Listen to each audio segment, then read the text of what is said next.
Hey everybody, welcome back to the fourth quarter here for OSIRIS Supreme's Breakdown series. Obviously, as you can see, we're starting off with one last play in the third quarter here.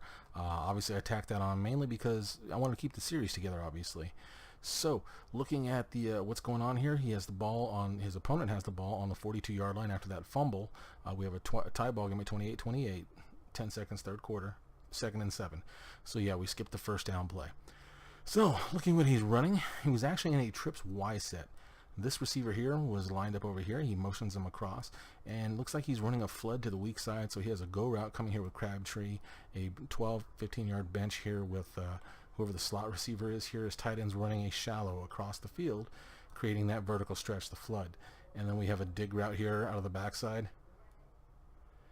and the back coming out of the backfield. The back coming out of the backfield there, running a bench to the left.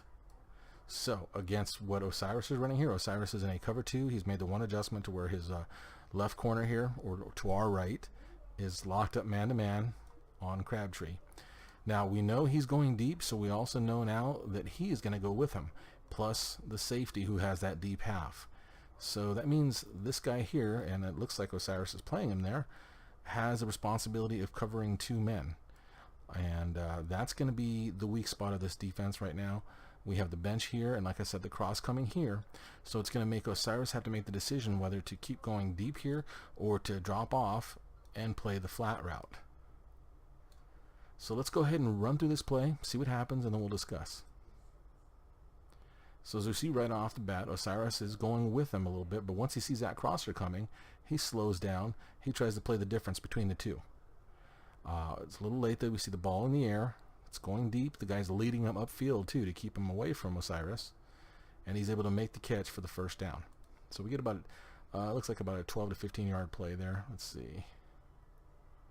So it's 7. Oh heck, that's 17 yards, 18, 19, maybe about 20 yards. So it's about a 20 yard play there when he gets out of bounds. As far as grades go, that would be a negative or a 0 on the entire thing. OSIRIS does his job. He's trying to split the difference to be able to cover both. It's really all he can do in that situation. So he does his job. So that's 1 point, but he gets a 0 for play success, obviously, and they give up the big play.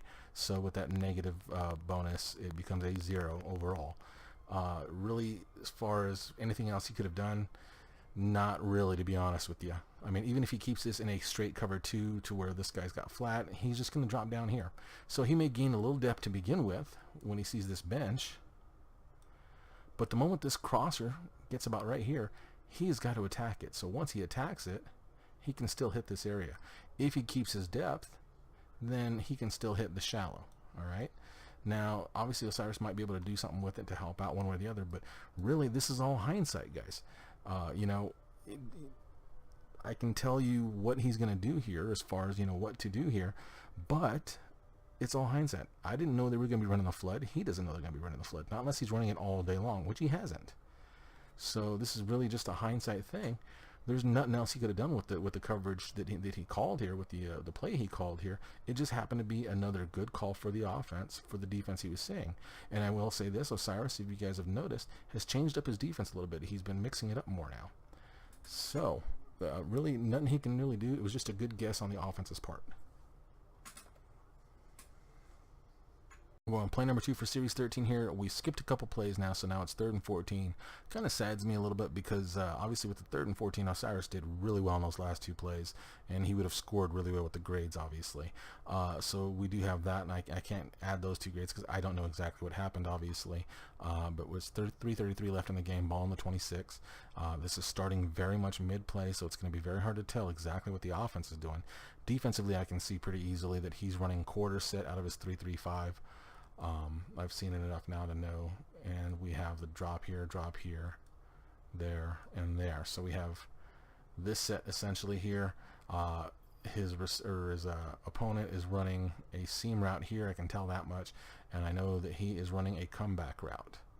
All right, I do believe the back comes out of the backfield to run a crosser here, and I believe he had like a tight end and either a wing or a wide receiver, a slot receiver here, and he's running, it looks like a shallow crosser in with a deeper dig. So looking at what he's running against what OSIRIS is running, To me, the deep routes should be taken out. All these routes here have a chance.